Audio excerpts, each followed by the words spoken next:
Father Time cares for no one, and I've come to realize that in the form of, I don't know, a few gray hairs. But also, are single people over 30 damaged?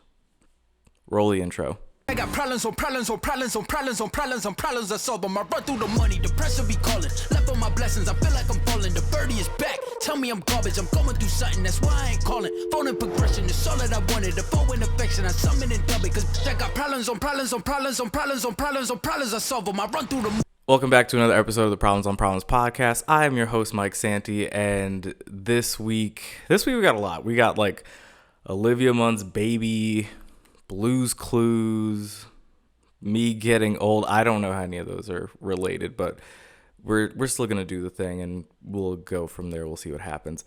But the getting old part, I found my second gray hair. At least I say second, because the first time I saw gray hair was probably in Savannah, and I had seen it like once or twice before, but then, haircuts, don't see it again. It wasn't consistent. And then earlier this week, I saw like, I don't even know if gray is the way to describe it. It was like full on white hair. Like, I don't think there's going to be much of a transition for me at this point. Like, I think it's just going to all be white after a while, and I'm down for it, but like, also, let's not. I'm just now starting to enjoy the curly hair, so let's do that for a little bit. And in true Mike fashion, instead of like leaving it there and having someone like look at it, I just plucked it out because I wanted to look at it for myself, which was like the dumbest thing ever.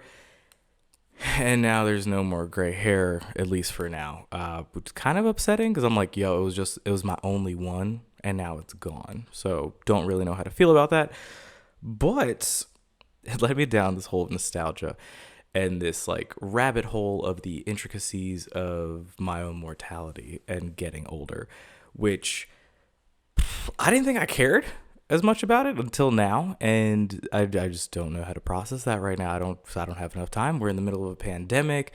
I don't know what's going on with my life. I just moved into a new apartment. Like, maybe now's not the best time to start thinking about me getting older, or maybe it is. Maybe it's the perfect time. Maybe with all this new stuff, who knows? I'm losing myself, but it made me think of this meme. Not even a meme, it was more like a tweet or a post that started up a whole bunch of controversy, in which a woman said that, what did she say? I don't want to mess this one up. A single man over 30 with no kids is a red flag. And of course, the comments came for her life. And it made me think of how relationships have changed, or the scope of relationships have changed, in the idea that unless you're having them really young, I don't know if people are having as many kids anymore. Like, I would love to see that stat. I mean, I could just Google it now and then tell you guys. But the idea of being single and not having children, like, I think that lady's viewpoint is way skewed. But then on top of that too, I think it's a bigger red flag if you're like the younger single parent, where it's like your early 20s single. Now, before, I know this is immediately going to get taken out of context.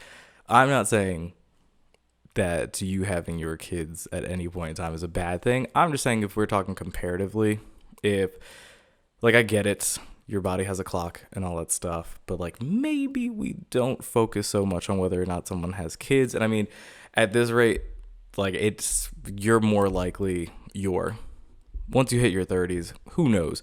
You're probably more likely to just become like somebody's step parent. Oh God, what an awful idea. But I will say, from my friends' experiences on dating profiles, a lot of them that are getting closer to 30 see a lot of single parents on there. And so, who knows? But either way, do whatever makes you happy. Do whatever you want to do. And sometimes you don't have a choice, and life happens and makes choices for you. But yeah, I don't think I'm going to go out on a limb. I would say I'm going to go out on a limb, but it's not that big of a limb to say that there's nothing wrong with you if you have no children or anything like that into your 30s. I realize that for some people, it makes the idea of possibly having children a lot more difficult the older that they get. And to that I say, listen, if it's meant to be, it'll be. If it's not, don't worry about it. And I'm reminded that I didn't turn off my AC. So hopefully I could talk over this, and hopefully like this microphone doesn't pick up any of that. But that brings us to our new segment, or I guess a continuing segment on here, especially when my brain is slow for topics. But in other news, John Mulaney and Olivia Munn have announced that they're expecting a child only 6 months after they had started dating. And in other news, we should call this news problems. Side tangent. Anyways, it's odd. I don't want to say sus because, like, you know, to each their own, both celebrities doing all that stuff. But the timing of it is weird when you think that John Mulaney just recently got out of rehab and out of I don't want to say very public divorce because most of you guys didn't know about it, but a public divorce. And the last thing that anybody would want to do, last thing that I would want to do after getting divorced, going through rehab, and then finding a new relationship is to have a child. Now, granted, I do not have the resources that John Mulaney has, nor do I have the resources that Olivia Munn has, but it's kind of weird. And then if you add on top of that the complexity of the relationship between John Mulaney and Olivia Munn, in that she met him and his then wife at, I believe, a wedding. They hit it off. They hung out. They had a great time, blah, blah, blah. She then got a hold of his emailed him that the three of them should hang out. And allegedly, he never responded. But to have that type of introduction or interaction, and then out of rehab, you then start seeing this person. And then 6 months after starting to see this person, y'all have a baby or expecting a baby. It's kind of weird. And what makes it weirder is that, like, this news did not come in like some grand post or gesture or anything like that. It was really just mid conversation while John Mulaney was on the Seth Meyers show. And so all in all, kind of crazy. I mean, he doesn't seem like Olivia Munn's type, but maybe this is the time that you should stop going after your type. Maybe this is another example of, like, don't go after your type, go after what's not your type, because, like, not your type might be what you need and what you haven't been, like, you haven't been experiencing in life. But on the other side, though, on the petty side, I just don't trust Olivia Munn. Like, sure, she didn't go to rehab or anything like that, but she's like a man-eater, and she goes through these celebrities. Yeah. I just don't trust her. And she's a self-proclaimed crazy person. So if a self-proclaimed crazy person met my then wife and I, found my email, which I would think as a celebrity is probably like a private thing, found my email, tried to have a relationship with us, whether that be romantic or friendship or anything like that. Just the fact that she, like, reached out, I was like, oh yeah, that was so cool. All three of us should hang out again. And then after I'm out of rehab, we hit it off and we start dating, and now she's pregnant. God bless him. You know what?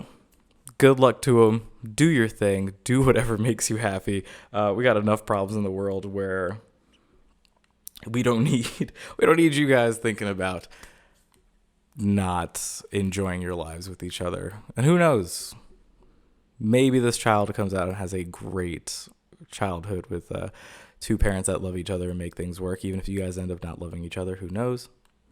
So be it. But yeah, just a weird announcement in the world of celebrities. Speaking of weird announcements, your boy Steve from Blue's Clues just popped up out of nowhere, and boy, like, for all of my millennials out there, my mid-range to younger millennials who had some type of childhood with Blue's Clues, to see Steve come back out of nowhere on a Nick Jr. Instagram post, and geez, I didn't think this was gonna touch me that much, but for him to come on and say, hey, I know I abruptly left and that we didn't really see each other for a while. I'm paraphrasing this. If you want to go see the whole thing, go to Nick Jr.'s page. But that we didn't really see each other, but, like, you're doing great. You look great. Whatever you're doing, keep doing it. It struck a chord. It was a beautiful moment in what is normally just like a microwave kind of generation, or the selfie generation mixed in with microwave culture, where everything is instant and all the gratification is, like, at your fingertips. to be able to see a dude who had gone through some stuff in his private life, which I mean, we all knew about it. If you don't know about Steve, I'm not going to leave anything in the description. Just look it up for yourself. But for him to go through that and then to come back and to have the, I guess, redemption for where Nick Jr. even say like, hey, come on and do this post where I say like, where he says, hey guys, you're all doing good. You look great. Keep doing what you're doing. My favorite meme was that Steve told me I'm looking good and to keep doing what I'm doing, so y'all can't tell me shit this week. And I believe that. But we transition over to the fact that football's back. And if any of you guys are football fans, and I would say like the half of you guys are football fans, football's back and it's big. Where last week college football started. This week NFL starts with the Buccaneers facing off against the Cowboys. For multiple different reasons, I dislike both of those teams, mainly because of divisional competition of the teams that I support. But yeah, it was weird. It was weird realizing this sentiment, but like, you know, that idea where you don't realize how unhappy you are until you're happy again, which is super depressing. But if you felt that, you know exactly what I'm talking about. College football being back and the hope or the anticipation of the NFL coming back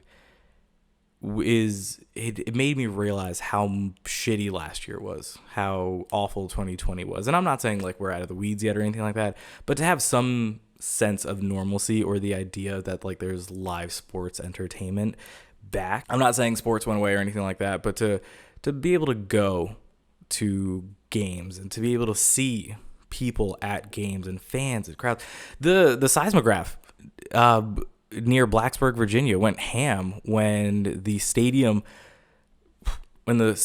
started losing their minds for the very traditional and hair-raising intro to their football team of Enter the Sandman, where it literally registered on a seismograph.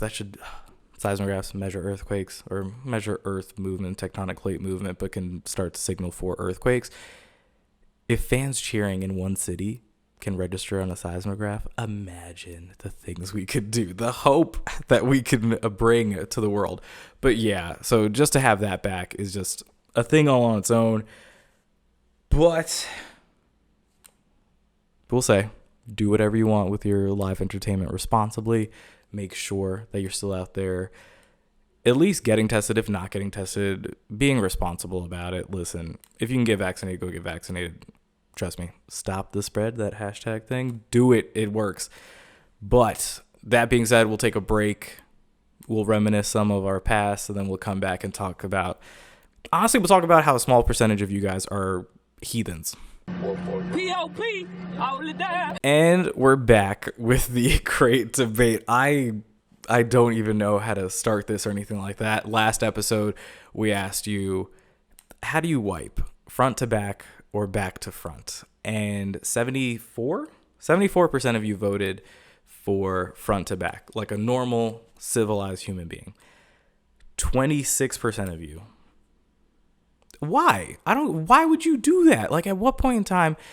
And I'll have you know that out of the 26% that voted back to front, none of them were females. And I wouldn't expect it, because like that leads to a whole bunch of other problems. But why? Like, what is, I don't understand. Why? Please help me explain, or please help me understand. The fact that you are going to reach down there. Oh my God. If you're a stander and you wipe back to front, check into a mental institution. I can't even say it. Check into a mental institution, because that's what you deserve. I don't know what is wrong with you. I don't know how we got to this point. I'm surprised you haven't murdered people by this point. If you stand up while you wipe, and then you also wipe back to front. Like, are you trying to like, I'm not going to give you that visual. I'm going to give you that visual. You're trying to like chocolate dip your balls. Like, what's happening? Why would you do that? I don't understand how any of that is clean. So please, for those of you that voted back to front, I'm going to need some justification, some clarification. The 74% of you that voted front to back like a sane, civil person. Thank you. I appreciate you. Keep voting. But that leads me to this week. This week, would you rather be sticky all the time or itchy all the time? And I don't know. Because there have been times in my life where I've been itchy. And I don't think anything drives you crazy, or who knows? I don't know if anything would drive me crazier than constantly being itchy. But then I think about being sticky all the time, and like, no part of that sounds pleasant. Like, clothes are sticking to you, like particles are sticking to you. Like, maybe I would rather just entertain life being itchy all the time and then trying to I don't know, subtly look as though I'm not scratching myself to death or anything like that. But I feel as though yeah, you know what, I already dislike being hot, and I dislike being itchy if I was, as all the times I've ever been itchy. But I'm gonna say that I would rather be itchy all the time, and that I would not want to be sticky all the time. Because here's a good example. You know, when you're out and you've done a lot of physical activity, or you've just been out in the sun doing whatever, we're out on a hot day, and you come back and like your legs feel sticky until you shower and get all that crap off you. Imagine that feeling, but all over your body, and maybe even worse, and you have to live with that constantly. So I'm going to say, keep me with the itchy crowd. Don't care what y'all say. Love to see it in the comments. Love to see it in the polls. Let us know, and we'll talk about it next week. But with that, we move on over to the Friday Follows. This week's first Friday Follow is going to go to Three Amigos Charlotte, a Mexican restaurant off of Central Avenue. I'll leave their information down in the description. But if you want Mexican food, you want local stuff, you want regional Mexican food, then go to Three Amigos Charlotte. You can follow them at Three Amigos Charlotte. That's not true. At Three Amigos CLT on Instagram, and I will leave their information down in the description. I'm a big fan of their alambre steak, but we'll talk about that later. And the next page, next profile that's getting a shout out is FKNToro. So this man, otherwise known as Hector Cortez, he's known as Sombrero Man in Charlotte. So for those of you who have not seen Sombrero Man, man's out here wearing a hat, a sombrero, to literally all of Charlotte sporting events. If you don't know him by now, he is, number one, he is a giant of a man. Without the sombrero, man's as tall. I'm not the tallest man in the world, but also it takes a lot for me to be, to notice how large somebody is. And this dude is tall. But on top of that, he's got, I feel like we're talking about like him in the past, he's got an energy and a charisma about him that lights up an entire area, an entire room, an entire fan section. If you ever have the chance or luck to meet him at a sporting event or at any other sports centric or fan event in Charlotte, make sure you go say hey. But you can follow him at FKNToro on Instagram. But with that, guys, good job. But with that, don't forget to like, comment, and subscribe on the Problems on Problems Podcast YouTube channel. Don't forget to follow us at Problems on Problems Podcast on Instagram, at Problems_pod on Twitter. And per usual, follow your boy Mike Santy 18 on all social media.